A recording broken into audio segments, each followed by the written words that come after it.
Hey, Budget Nerd here. Out of all the requests to review I get, the Powbuzz Electric Screwdriver managed to get itself on the list. Yes, they sent it over, but as you may have learned, I have a tendency to be honest in these videos, so let's get started.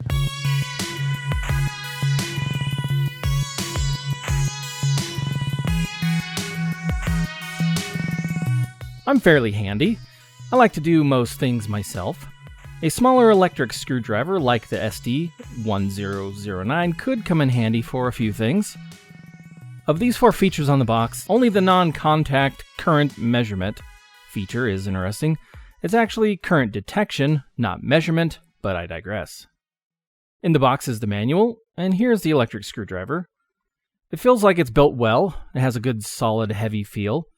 It has a 2000 milliamp hour internal battery. This button activates the current detection, and this one turns on the light on the back. And when you operate it, there are lights on the front that come on.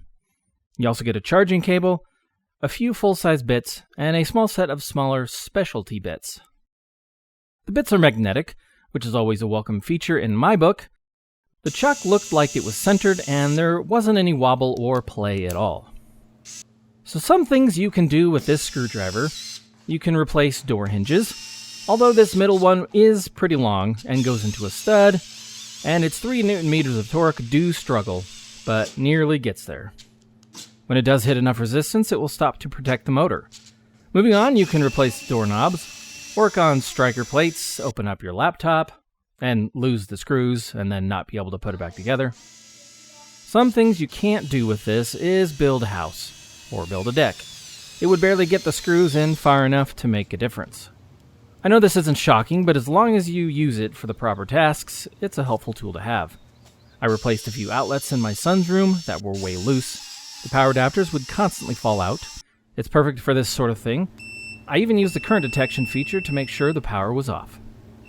The current detection thing is a really good feature. If you're an electrician, this becomes even handier, but don't let it be your only tool for ensuring the power is off. Before you go out and grab one though, it's not all perfect. The lights on the front of the screwdriver aren't very bright.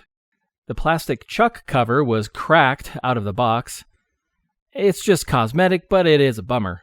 At a price of $28, the price is mostly competitive, but there are a lot of really good options on Amazon with more bit options, different ergo options, and more power if that's what you need if you search for best power screwdrivers on your Google box.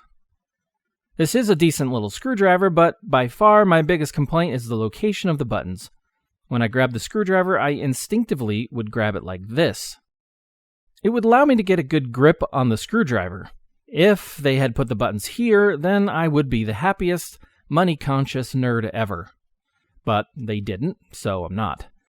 I'm sure that's where the motor is, but they could still find a way to move the buttons forward. I had to slide my hand down here, and it works, but it just doesn't feel like I have a good grip. Less of my hand is on the screwdriver, and it just doesn't feel very natural. It also doesn't rotate very fast. It's geared to get that 3 Newton meters of torque, and so you don't get much speed, and the speed isn't variable.